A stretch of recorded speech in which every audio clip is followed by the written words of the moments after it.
Boa tarde, meu nome é Johnny. Atualmente faço o curso de MBA em Gestão e Liderança de Pessoas na Universidade de Mogi das Cruzes. Hoje estou aqui comigo, o presidente da Porto Seguro, o Sr. Fábio Luchetti. Olá, Johnny. Tudo bem? Tudo, e você? Porto Seguro, uma das maiores seguradoras do Brasil. Hoje nós cerca de 6 milhões de clientes. Acredito que já passamos esse número. Esse bate-papo tem como referência o trabalho acadêmico com gestão de foco em competência. Primeiro, agradecer ao Sr. Fábio por ter aceitado o nosso convite para esse bate-papo. Podemos? Podemos, é um prazer ajudá-lo e espero poder contribuir com vocês aí nesse trabalho. Certo. Sr. Fábio, a primeira pergunta que foi formulada para o senhor: atualmente o mercado está cada vez mais competitivo, exigente, e está difícil encontrar essas competências adequadas. Nós trabalhamos com focos em competência. Para assumirem um cargo de importância na companhia, como o gestor pode identificar essas competências que a empresa tanto procura?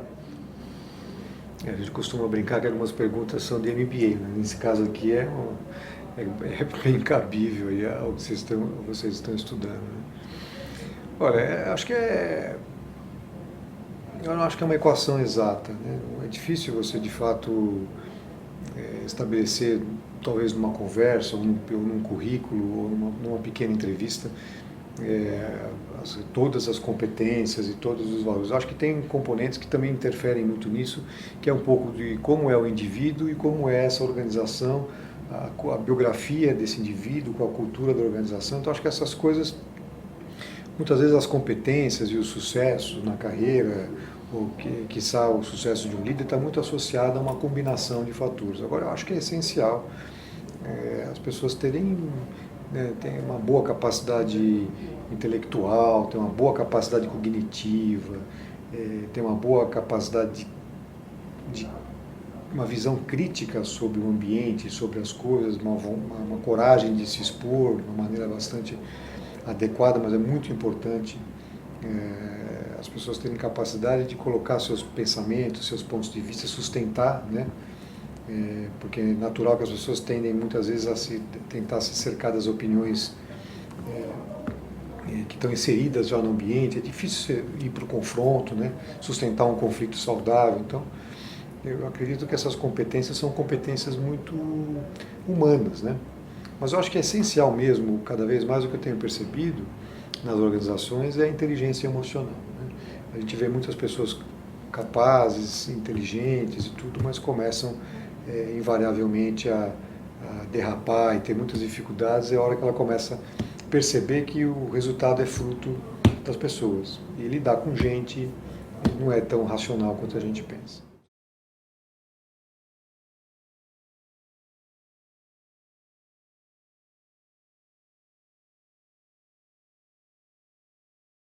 E no seu caso, como que o senhor soube identificar as competências para chegar onde o senhor está hoje? Se puder falar um pouco da sua história para a gente. Olha, às vezes a gente nem sempre tem muito consciência das nossas competências. Eu acho que isso, ao longo da minha carreira, acho que eu tive a sorte de ter muitos bons líderes, e a sorte também até de ter tido poucos maus líderes, né? Porque de alguma maneira eu acho que a gente aprende. Eu acho que eu talvez tive muito mais a oportunidade de perceber isso mais ou menos no final da década de 80. Eu estava relativamente infeliz no meu trabalho, numa atividade que eu estava exercendo, e eu estava num grande dilema se eu saía da empresa, se eu continuava na empresa, e passeando num shopping me deu um estalo de que talvez, né, aquela sensação de felicidade, de que ser dono do meu negócio, se eu tivesse aquela lojinha naquele shopping, talvez a minha vida fosse mais feliz, né? Mas aí parando para pensar mesmo, você vê, bom, mas então meu comportamento dentro da empresa, ele era de uma forma, e meu sonho de talvez ser dono do meu negócio dentro de um shopping me dava uma maior sensação de felicidade. Mas por quê?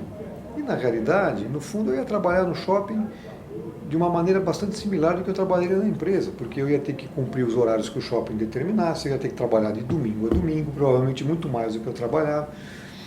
E no fundo, eu cheguei à conclusão de que eu tinha que conseguir ser dono do meu negócio dentro da empresa, e não necessariamente fora da empresa. E isso mudou radicalmente o meu comportamento. Então eu comecei a olhar para os problemas e para as dificuldades, tudo como oportunidade, né? É natural que nas empresas você não vai encontrar sempre tudo à sua disposição, todo mundo, as pessoas têm suas prioridades, têm conflitos, têm diferenças de personalidade. Então, eu acho que esse estalo de que, no fundo, eu tinha que ser dono do meu negócio, mudou radicalmente o meu comportamento. Acho que a partir daí eu comecei a olhar muito mais para mim mesmo, porque no fundo, a maioria das vezes, eu era o autor dos meus problemas. Ou pela minha teimosia, ou pela minha dificuldade, ou pela minha baixa sensibilidade. E à medida que eu ia percebendo os pontos que mais me geravam dificuldades, era onde eu usava como trampolim para o meu desenvolvimento. O que eu fiz nesse inteirinho? Fiz muita terapia, né? Hoje eu faço terapia até hoje, né? Semanalmente, porque é muito difícil, né? Todo exercício de poder implica em vaidades, em caprichos, né? E eu acho que o líder tem que ter essa consciência constante de que ele tem que estar a serviço de uma causa, a serviço das pessoas e não a serviço dos seus interesses.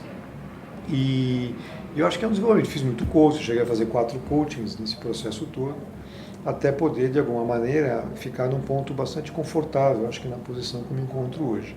Agora, eu entrei na empresa como office boy, isso na década de 80, estou aqui há 30, 31 anos, e fui passando por várias áreas da empresa. Eu acho que isso ajudou eu a ganhar algumas competências, dentre elas é a visão sistêmica. Então, eu acho que talvez metade desses meus 30 anos eu tomei bastante, talvez, consciência de que eu tinha uma capacidade de transformação, né? E eu acho que é o que me ajudou muito na minha carreira até hoje.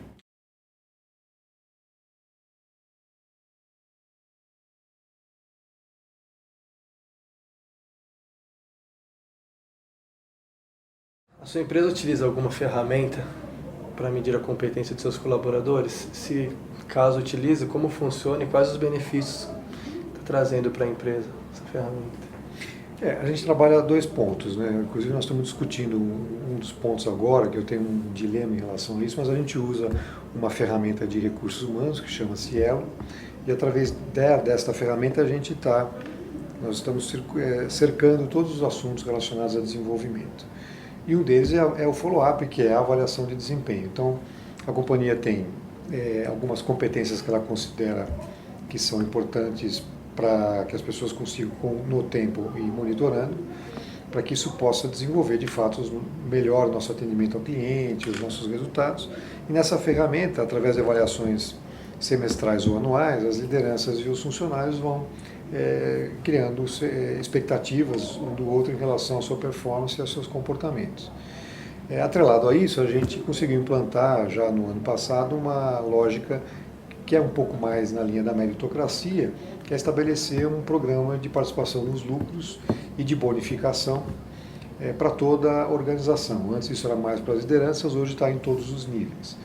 Então, com base nessa combinação, uma que está mais focada no resultado e a outra que está mais focada no comportamental, é que a gente vai tentando construir essa teia que vai contribuir para o desenvolvimento.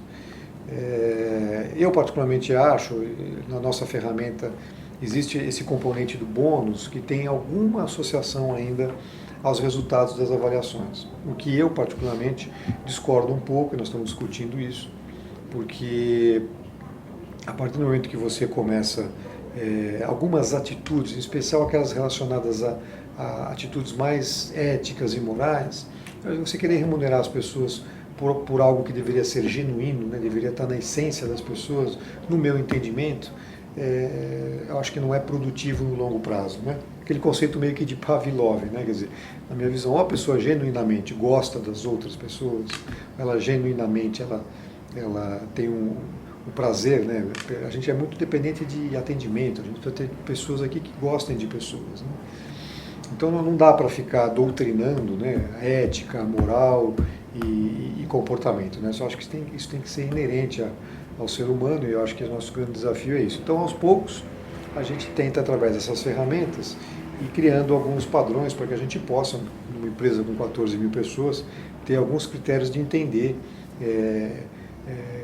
as pessoas que estão se desenvolvendo, pessoas que estão com mais dificuldades, E também a gente usa muito eu não sei dizer se é exatamente uma ferramenta, mas que é o conceito, né, do Nine Box, onde também é feita uma avaliação das lideranças das suas equipes, e ele tem que fazer algum nível de classificação forçada para, de fato, entender quem são, de fato, as pessoas que são muito boas na sua equipe e as pessoas que, apesar de todo o investimento e tudo, ainda continuam muito aquém daquilo que a gente gostaria. Então, a gente acha que com esses instrumentos a gente vai podendo ter um bom modelo de gestão de pessoas e talentos.